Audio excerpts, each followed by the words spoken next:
YS Jagan తన హయాంలో ఎలాంటి హంగామా లేకుండా దావోస్ వెళ్లారు. దావోస్లో టెక్ మహీంద్రాతో ఒప్పందం చేసుకోగా రాజమండ్రిలో 200 కోట్లతో ఇంథనాల్ ప్లాంట్ యూనిట్ స్థాపించి ఉత్పత్తి కూడా ప్రారంభించారు. అదాని గ్రూప్ 6,000 కోట్ల విలువైన గ్రీన్ ఎనర్జీ ప్లాంట్కు ఒప్పందం చేసుకున్నారు. ఆ పనులు వేగంగా జరుగుతున్నాయి. గ్రీన్ కో ప్రాజెక్టు నిర్మాణానికి ఒప్పందం చేసుకోగా ఓర్వకల్లు దగ్గర అది నిర్మాణాన్ని పూర్తి చేసుకుని ఉత్పత్తి ప్రారంభించింది. డిప్యూటీ సీఎం పవన్ కళ్యాణ్ ఇక్కడ పర్యటించి ప్లాంట్ పనితీరును మెచ్చుకున్నారు కూడా. వైఎస్ జగన్ హయాంలో 1,26,000 కోట్ల విలువైన ఒప్పందాలు జరిగాయి.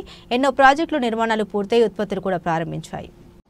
2019-2024 మధ్యలో వైఎస్ జగన్మోహన్ రెడ్డి గారు ముఖ్యమంత్రిగా ఉన్నప్పుడు ఒకే ఒక సంవత్సరము 2022లో దావోస్ పర్యటనకి అధికారులతో తీసుకెళ్లేసి ఏ హంగామా లేదే, ఏ భజన లేదే, ఏ దండోరా లేదే, క్లియర్ కట్గా అక్కడ ఏదైతే అవగాహన ఒప్పందాలు చేసుకున్నాయో ఆంధ్రప్రదేశ్ రాష్ట్ర ప్రభుత్వంతో ఆ కంపెనీలు ఆంధ్రప్రదేశ్లో ఇన్వెస్ట్ చేయడము, ఉత్పత్తిని కూడా ప్రారంభించాయి. ఉదాహరణ చెప్తాను. టెక్ మహీంద్రా సిఇఓ సిపి గురునాథ్తో జస్టిస్ జగన్మోహన్ రెడ్డి గారు భేటీ అయ్యారు.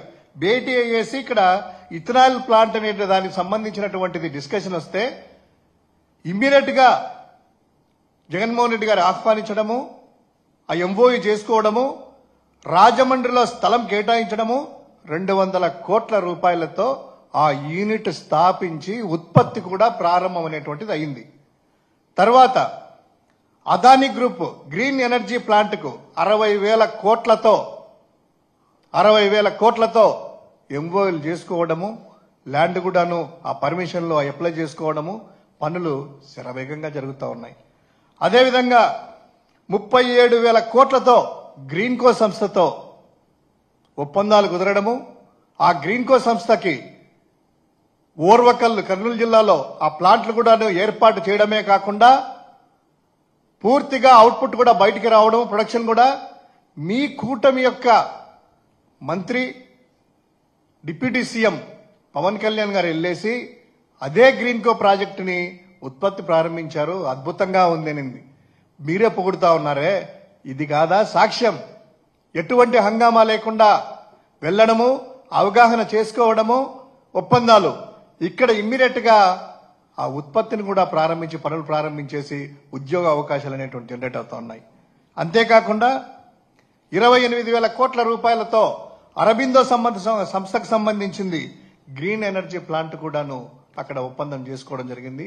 అవి కూడాను పనులు అనేటువంటి జరుగుతూ ఉన్నాయి. అంటే 1,26,000 కోట్ల రూపాయలతో జగన్మోహన్ రెడ్డి గారు 2022లో దావోస్కి వెళ్ళినప్పుడు 1,26,000 కోట్ల రూపాయలతో ఒప్పందాలు చేసుకోవడము, అందులో ఉత్పత్తులు కూడా ప్రారంభించినటువంటి సంస్థలు ఉన్నాయి. ఎటువంటి హంగామా చేయలేదే, ఎటువంటి భజన లేదే.